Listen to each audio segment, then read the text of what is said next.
Assalamualaikum warahmatullahi wabarakatuh. Selamat berakhir pekan. Apa kabar semuanya? Ya, jadi untuk mempersingkat waktu, kami di sini akan mempresentasikan tentang OSEI, Organisational Culture Assessment Instrument.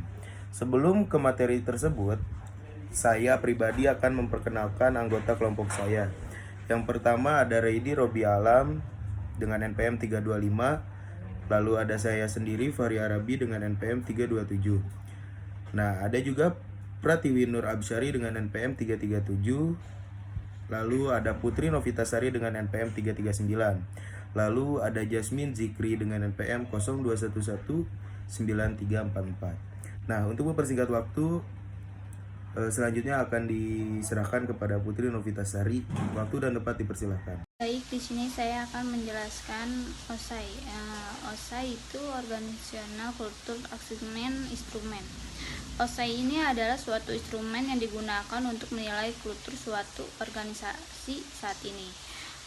Metode ini dipilih karena melihat tipe kultur yang ada sebagai sesuatu yang tidak terpisahkan.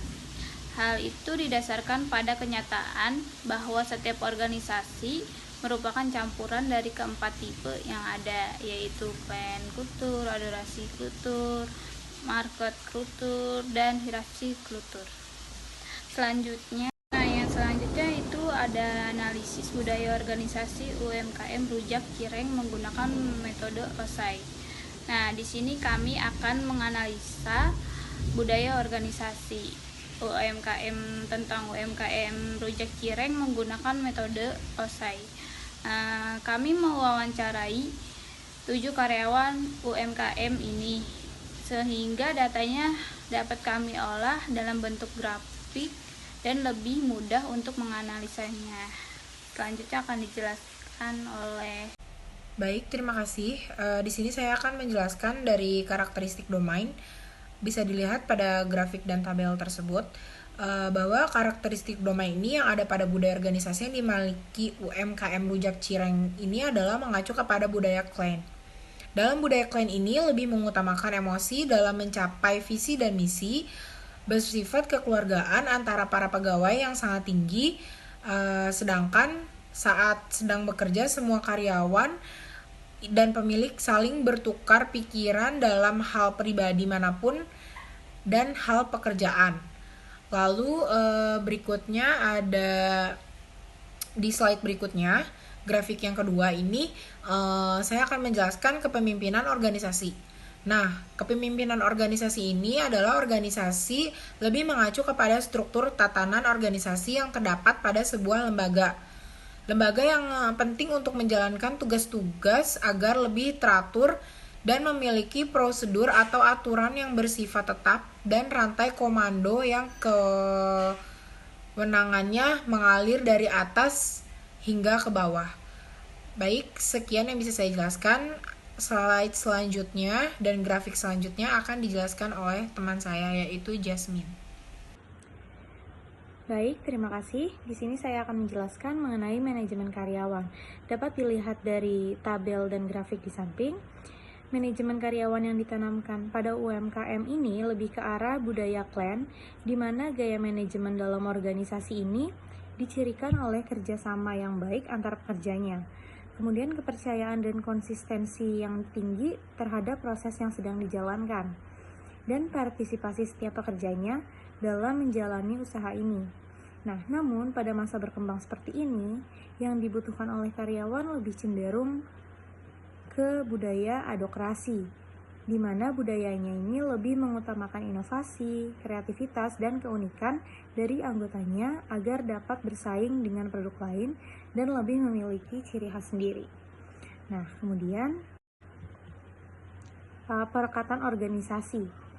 Nah, dalam tabel dan chart di samping ini, perekatan organisasi dalam UMKM Rujak Cireng ini lebih mengarah ke adokrasi dan klan, di mana perekat yang dapat menyatukan organisasi ini adalah pengembangan dan inovasi yang ditekankan agar selalu menjadi yang terdepan dan tetap menjaga loyalitas kekeluargaan dalam organisasi ini.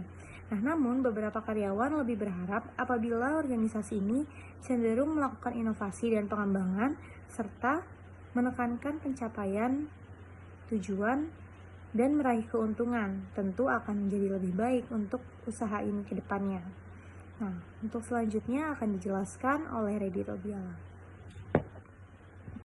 Berikutnya ada penekanan strategi dalam grafik. Saat ini mengacu kepada budaya hierarki dan adokrasi. Budaya ini dilihat dari sudut pandang para anggota yang memfokuskan kepada tindakan kompetitif dan pencapaian. Semua anggota lebih menekankan terhadap target pasar dan lebih ingin membuat sebuah tantangan baru agar bisa membangun sebuah UMKM yang baik. Berikutnya ada kriteria keberhasilan. Dalam grafik ini lebih mengarah kepada advokasi.